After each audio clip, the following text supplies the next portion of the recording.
Happy Wednesday, folks. It is an exciting Wednesday. We have someone really, really cool to talk to you about. But first, over the weekend, did you see this movie? It is something that people have been waiting a long time to go and see. And our friend Amber, what's going on? She saw it over the weekend. So Amber, what did you think? I give the new Black Panther 5 stars. It was great. It was I liked the female empowerment in the film, and I definitely recommend everybody go see it. Oh yeah, so there's been some controversy about Wakanda Forever, not because of the movie. I hear the movie's great. I'm very excited to see it, but the controversy about the premiere, how on TikTok stars, they're only invited white, black men and women, but they did not invite any black women reviewers, especially darker skinned black women. So what do you think about that? It's ridiculous. I'm not really in the TikTok world, but yeah, that's sad. Do you think it's like that most people just don't know who these these TikTokers are? Like, you're not in the TikTok world. If you heard that like only they invited some movie reviewers, what would you think? Yeah, I don't know any of them, so I don't know. I don't know either. I only really came to think about this when I realized that most movie reviewers are white men. Mm-hmm. Like for the Hollywood Reporter and things, it's like it's all white men. So I'm excited to see where this kind of turns. When you get controversy, it's scary at first. It's no fun for anyone to talk about, but it might lead to change. So I'm excited to see maybe Black Panther 3, fingers crossed, and who gets invited then. Yeah, absolutely. Yeah. Would you go to the Black Panther 3 premiere? Definitely. Yeah? What would you wear? Probably would. I'm not sure what I would wear yet. I don't know until like that day. Yeah? But absolutely. I also want to say, like, in this film, they did like a big they put Chadwick Boseman in a lot, and it was a lot of like kind of like memorial style like stuff. Like they used old footage in flashbacks and things like that. And I thought that was cool that he was like still present. So in the third one, he's definitely going to be more present. There's a cliffhanger for you. Oh man, I'm excited. I'm excited for number 3. I'm excited to see. I always like what that happens, and I know what I'm going to wear. I'm gonna wear an Iron Man suit. If I got to go to the premiere of Wakanda Forever 3, I'm wearing an Iron Man suit. Okay. But talking about Iron Man, we got someone who is an ironclad documentarian. They are a cool guy. Their name is Eric. Eric, welcome to the show. Thank you so much. Happy to be here. Well, I'm happy to have you here today. We have some exciting news about a new documentary that's coming out. When? It's coming out on the 22nd of November. Right before Thanksgiving. What is this all about? So I've been working on a project called Cenotes of Mayakoba, and it's a cave diving exploration film about scuba divers who go into these cenotes in Mexico, and they dive 3-4 hours deep into these caves and explore these parts of our Earth that pretty much no human has really ever explored before. Yeah, in the documentary it's mentioned that 25 plus of these lagoons, these underwater lagoons, have never been explored. Why is that? Well, this particular documentary was filmed on a resort down in Mexico called Mayakoba, Rosewood Mayakoba, and since they're just more of a fancy resort, they don't allow public exploration or diving on the resort, and so these divers got exclusive access to dive the cenotes, and as they were searching, they found out that there's 25 more that they still haven't even explored yet. That's incredible. It's scary because it sounds like a horror movie, but it's incredible. So how did you get involved with this? What is your experience, and what is your experience with underwater photography? So I got involved. I just had a good friend of mine, Henry Frawley Fulcher. He's featured in the film. He's one of the divers. He was on the project, and he needed a filmmaker to tell the story. They knew as a team that they wanted the story told, and they started filming some things on their own, but they just realized that it was a little beyond their capabilities, so they hired me to come in and just shoot the documentary. But as far as like underwater cinematography or photography, my experience is actually zero. I actually don't know how to scuba dive. I didn't do any of the diving myself because it is one of the most dangerous forms of scuba diving. Actually, more people die doing this type of exploration than base jumping every year. So it's extremely technical and takes a lot of skill and knowledge, and I was more of the director and directed the underwater cinematography.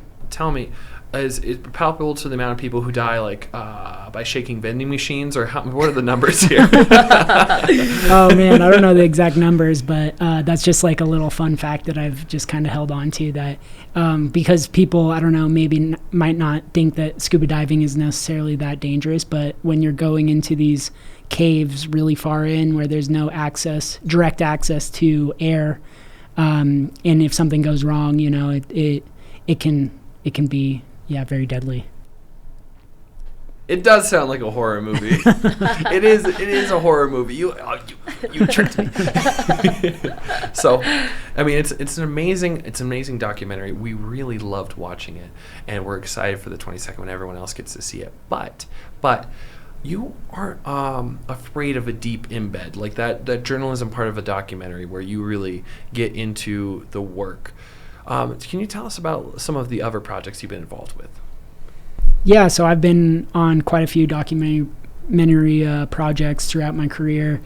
One that stands out is a special film called From the Passenger Seat, and that featured my friend Gary Wyman, who was diagnosed with ALS, and his journey through that diagnosis. And what he had done is he was a big, passionate builder of VW vans, and when he was progressing through the disease, it was one of his last wishes that he would do a road trip to meet up with all of his friends around the country in his van. It wasn't as easy as that might sound, just because he was so far along in the disease where his muscles weren't working, and he couldn't speak. And so it became a story of his friends coming together and assisting him to accomplish this goal and this dream. That's like one of my favorite things that you've ever done. I haven't seen the whole thing, so I don't know if I can like adequately like represent it, but yeah, I just think that was really special, and I do know that he's not with us anymore, and I think that was an amazing experience for him to be able to have, and he's so loved in the trailer and what I've seen. Like, I just love that. I wish I knew him. I'm jealous that I didn't know him. Yeah, he was very loved by so many people, and that was why it was so. His friends just jumped right in, and we're very happy to help just from the get-go. But yeah, as far as like diving into a story or embedding yourself into a story, I think if you're passionate about the work and it's a story that you really want to tell, it just doesn't. It's something that I don't really think too much about within the story. I'm just so passionate about telling the story and making it the best that I can possibly make it. And sometimes I don't really necessarily worry about, I guess, the issues that might come from it or things that might happen along the trip. I just kind of go with the flow. One of the things that was really interesting on your YouTube channel that I saw was kind of just like a raw interview cut with one of the C Notes guys, I think, or how do you say it? Cenotes. The Cenotes. One of the Cenotes interviews. I was wondering like how or like why like stylistically you decided to like post it like that. That was really interesting for me from a journalistic perspective to see like how you conducted the interview and how you had kind of like directed him in a certain place. Like why did you why is that on there? I've never seen anything like that before. Oh, interesting. Yeah, it actually might be just a mistake by me that I might have just put it public because sometimes I will upload interviews for either transcription purposes to get an auto transcript generated easily from YouTube, or sometimes it'll help if you're sending it to other editors, or maybe even the subject wants to see what they said. So because sometimes when you're creating these films, the subjects do end up having somewhat of a say in how they're portrayed. So sometimes it can be helpful to share the interview. Although I wouldn't recommend it in all situations. I like how you like tightened it up, so it was informational for me. Like, Yeah. I guess I could help if you see like accent. the rough and then to what it could potentially become later on. Yeah, for sure. Now, Eric, something that I've been really wanting to ask you, because you're kind of a fearless person. You show, what many people shy away from. Tunnels? No, not for me. Death, I have some experience with it, but, I'm not totally comfortable with it. What's your fascination with people's fears? Well, I guess I wouldn't necessarily call myself fearless. I mean, maybe in others' perspectives, like I could be considered fearless, but yeah, I think it is just one of those things about being a human being. It's like one of those full spectrum emotions that you might not want to address directly all the time, but I think some of the most fascinating stories can come from things that people aren't willing to look at, or things that people are afraid of, or taboo topics in society that people or the rest of society might not address or approach so willingly. How do you know when you're in a documentary, they're in a tunnel and there's so much to explore? Your friend might die of ALS, and unfortunately, your friend Wyman did die. Where do you know that you have the story?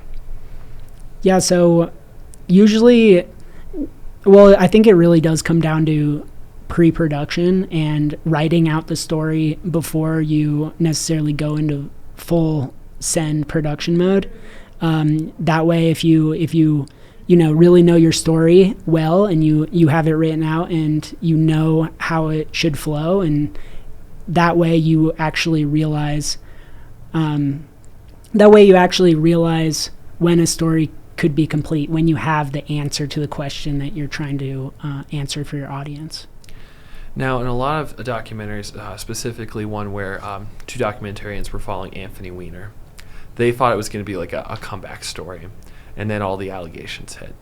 So where do you come from that angle? That's kind of the magic about creating documentaries, is anything can happen in the production, and you could write something out and it could completely shift at the moment's notice, and you just have to be kind of quick on your feet and able to pivot quickly and easily and gracefully, and just go where the story is taking you. You're kind of at the mercy of where the story wants to go. Now, in the case of From the Passenger Seat, it was very likely, it was possible that your friend might progress worse in their ALS diagnosis. What was your contingency if such a thing happened? Oh man, yeah, we didn't necessarily it was definitely all on our minds. For most of the trip, we had a dedicated nurse on the trip for any of those scenarios that might happen.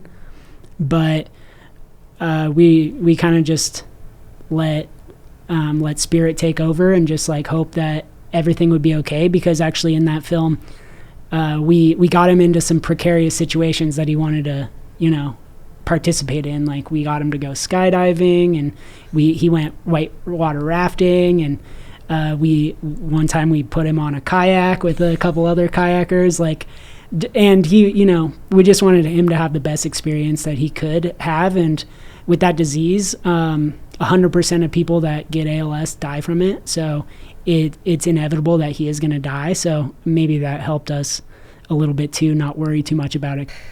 It's interesting that you do pre-production for interviews. So were you working at F4D, is that what it's called? When I met you at Secret Walls? Mm-hmm. I think with Tyler Vitello? Yeah, I used to work at a production company called F4D Studio, yeah. Yeah, and that's kind of like where, I don't know, is that where you were introduced to this kind of work? Because the work that I do, it's not like that. I did just go to Houston and talk to some Hurricane Harvey survivors, but in that context, it's customer testimonials for a furniture company that refurnished their homes and work with them on payment. So it's always back to a corporate place with me, and I don't always like that.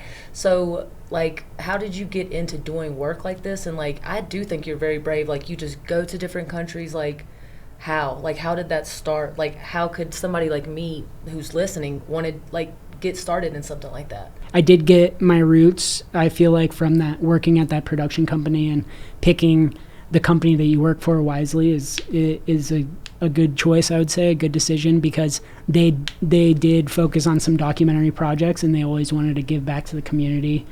And that is kind of where I just started in documentary filmmaking, and I quickly realized it was like my favorite form of storytelling. Like, out of all of the other video projects we would do, I always felt the most fulfillment after telling a solid story like that. And so in terms of like somebody listening that just wants to start creating documentaries, I would say just be open and receptive to different stories, and realize that there could be many different possibilities in terms of like funding available to you that could support you. Eric, I hope you're ready for game time. I don't know if I'm ready. Don't you worry. We've only planned the most devious things for you, because you're such an expert in documentaries and you're such a great person in the field. We thought we'd take you through a selection of the greats in a new game we're calling Rapid Fire. Oh, great. I'm so excited. Rapid Fire is going to work. I'm going to say the description of a documentary for you, and you have to tell me what the title is. And you have 5 seconds to tell me the title before the next one starts, okay? Are you ready? Yeah. Ready and go. Documentary from 2002 where we learned you could buy a gun from opening a bank account. I don't know. It is Bowling for Columbine. Oh, nice. Number 2, a documentary where we learned that the cousins of Eleanor Roosevelt are living in a decrepit old house. Do you know this one? I don't either. Pass. Grey Gardens. This is hard. A documentary where we learned just how much fun Francis Ford Coppola had making Apocalypse Now. Would you like your hint? Yeah. Is based on the source material's name. So Joseph Conrad's 1902 novel. Oh gosh, I don't know either. Amber, would you like to use the lifeline? Yeah, lifeline me. It's 3 words. I don't know. Hearts of Darkness. It's because Francis Ford Coppola went insane. Okay. Much as you would if you were trying to do that. Yeah. Seriously. Yeah. A doc where we learned no matter how close you are to bears, they might still eat you. Oh man, this is one of my favorites too. Grizzly Man. Yes. A documentary about a retrospective about a Serbian artist's life. I don't know that one. It is Marina Abramovich's A Retrospective. Okay, very close. Okay, ready? Here's a good one. A documentary about some penguins marching about. I don't know. Blue Earth. Isn't it called March of the Penguins? March Is that it? It's March of the Penguins. How'd you not know March of the Penguins, you silly little goose? I actually make more documentaries than I watch, to be honest. Fair enough. I want to get to the point where I make more movies than I watch, but we'll see if I get there. We'll see. Yeah. Documentary about the last season of the Chicago Bulls with Michael Jordan. Hoop Dreams. Ooh. That one's about like high school basketball. Huh? That one's about high school basketball. This one's a little bit top tier. It's called The Last Dance. Last Dance. Okay. And number 1 for the sports, a documentary about Muhammad Ali leading up to his bout in Kinshasa, Zaire with George Foreman. Pass. When We Were Kings. The only documentary that's capable of making me cry about absolute legend, Mr. Rogers. Do you know that one? I wish I knew more about Mr. Rogers. He seems sweet. I'll give you a hint. What's his catchphrase? What's in the title song? It's a beautiful day in the neighborhood. It's a beautiful day in the neighborhood, but he asks you one question at the end of A Beautiful Day in the Neighborhood. I haven't seen that show in so long. I don't know. So A Beautiful Day in the Neighborhood is the very nice movie about the reporter going to interview Mr. Rogers. Mm-hmm. Yeah. The documentary is called "Won't You Be My Neighbor?" Oh, I remember that now. Won't you be my neighbor? Okay. Yeah, won't you be my neighbor? It will make me cry. I will cry every time I watch. Oh man. Oh, yeah. I've heard that's a really sad one. It's a good one. All right. Documentary about Amy Winehouse and how we lost a legend. Amy? Correct. Yes. So 2. you got 3 out of 10. Oh, 3, huh? You got Nice. 3. So as because you lost. Yeah, that's an F. That's not an F. That's not an F. We're gonna now challenge you to make great documentaries for the rest of your life, and if you don't, many curses will come get you from that lagoon in Mexico. I'm scared. You should be. If you're just joining us, we have Eric. He's an amazing documentarian of the cenotes of Mayakoba, as well as From the Passenger Seat. And when we get back, we're going to be chatting about what's next. Hey folks, it's Hunter from Support Local Film, just reminding you to subscribe, and also just wanted to let you know that the rest of this interview involves some talk about sexual violence and assault. If that's not your vibe, go check out this other video we made for you that's down in the comments section below. If not, enjoy. And also, don't forget to watch the Cenotes of Mayakoba coming out November 22nd. It's going to be great. Thanks for watching. Hi, I'm Amber. You can find me on Instagram at ThatDenverGirl. And if you're just tuning in, we're here with Eric. Hey guys, what else do you want to talk about? How long did it take to put together the Cenotes piece? Yeah, so that one was about 9 months of production. It was off and on. We only shot for about 2 weeks down in Mexico, but the editing took a lot longer than I expected, and lots of variations. And yeah, I think it's about 9 months. Was that 2 weeks at a time? You guys, or back and forth? So the filming was just 2 weeks at one time. I knew that I needed to capture all the B-roll I needed in that 2 week period. Everybody on the team was going to be down there in Mexico working on it for that specific amount of time, and I just knew that I was going to have to make something originally it was going to be maybe around 7 or 8 minutes, but with the content we captured, we figured it'd be better a little longer at 15. So within 9 months, you got 15 minutes of footage, but you've been shooting for 2 weeks. Are we going to see a second addition to the Cenotes piece? If they choose to explore more in the region and there's interest for that, we could possibly see another one down the road. Well, that's very exciting, but you have much more exciting things in your background. Can you tell us about what you did in Nepal? Yeah, so I have been working for the last couple of years for a nonprofit called Global Orphan Prevention, and what they do is their mission is to do their best to stop child sex trafficking in these remote regions of the Himalayas in Nepal. Those are the regions that are most highly impacted by sex trafficking because they don't have a lot of access to education out there, and just walking to schools from the girls in the region is extremely difficult. It takes them anywhere between an hour to 3 hours one way in some of the most treacherous, like steep, dangerous conditions that you could imagine just to get to school. So eventually the parents just come to a decision to stop sending their daughters to school, and so they become uneducated, and then they become also vulnerable to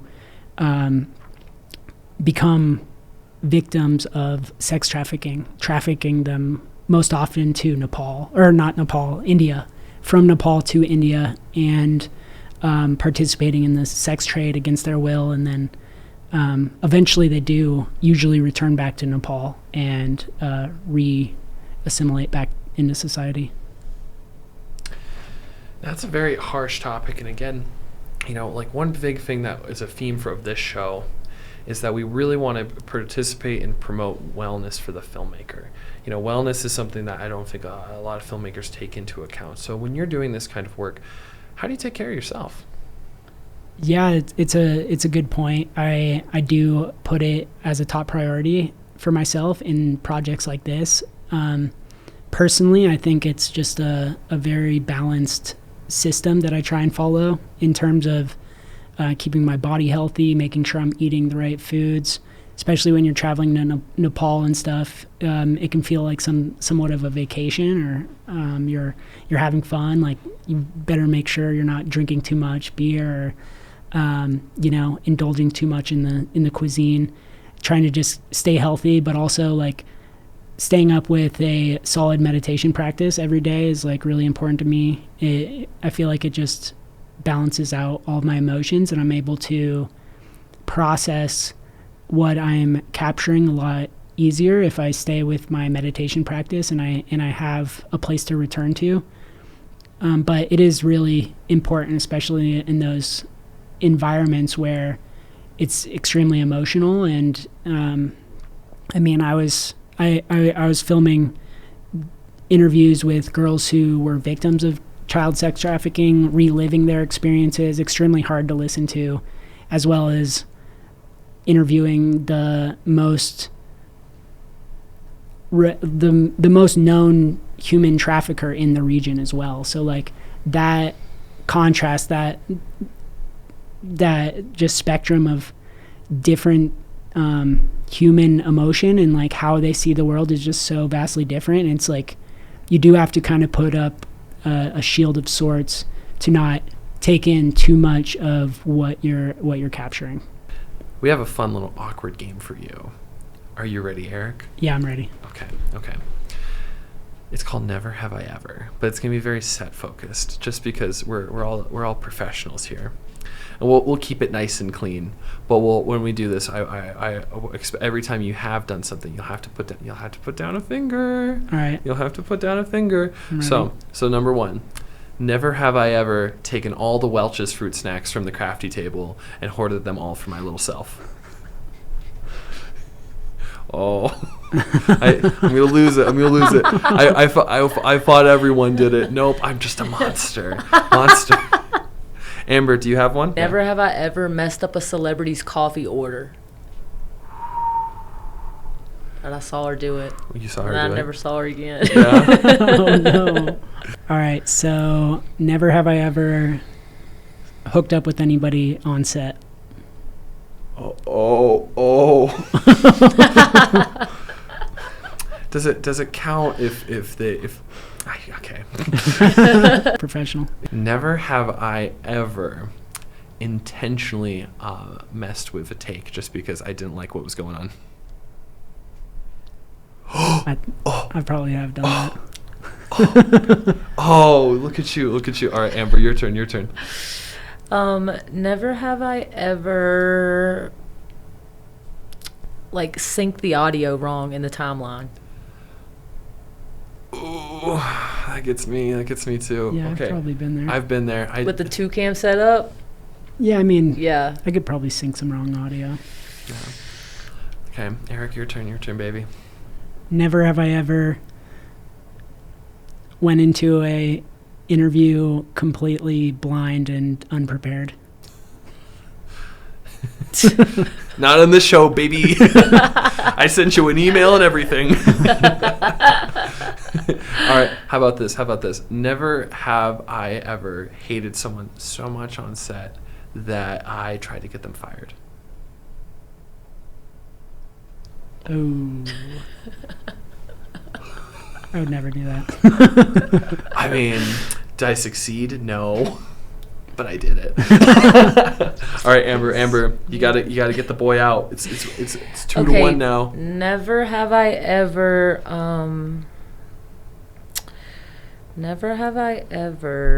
like actually not liked the makeup that the makeup artist did that I hired. Nope, I don't think that's been an issue for me. Not an issue for me. I'm A plus right there. Okay, Eric, your turn. Let's see. Ooh, never have I ever been interested in making a narrative film. Okay, well, fine. At the end of the day, when Crafty isn't looking, stolen as much as I could. I mean, as much as I've probably taken some stuff off the craft table for snacks later. Oh, but you still win the game. So never have you ever. You've won, Eric. Congratulations. How do you feel? I feel great. I feel redemption after the first game. That's okay. That's probably for the best, considering now you know what terrible people me and Amber are. We're awful people. We're terrible. Was not involved in a relationship when I did the thing I did. Oh, okay. Everything I did was justified. If there was a jury, they would say it's a Choctaw County affair. Anyway, Eric, thank you so much for being on our show. Where can people find you? I have typical social medias. I've got Instagram at Eric Highland. Post some things on there. Vimeo channel at Eric Highland, and my website is probably the place I'm most active. I post all my work on my website, www.erichighland.com. Well, excellent. Thank you so much for being on the show. I hope you have a great time with the next cenotes of Mayakoba. Thank you so much. Yeah, thanks for having me, guys. It was fun. It was fun for us too, but no matter where you are, if you're in a deep, dark lagoon that no one's ever explored in the depths of a Mexican bay, or if you're just hanging out with us, make sure that you stop what you're doing and watch some local film. And no matter what, you got to what's the words? What's the words, Amber? That I said last time? Yeah, no, you got to stay. You guys remember? Stay 10 toes down, Denver. That's what I said. What does that even mean? Mind your own business. I like it. Mind your own business, Denver.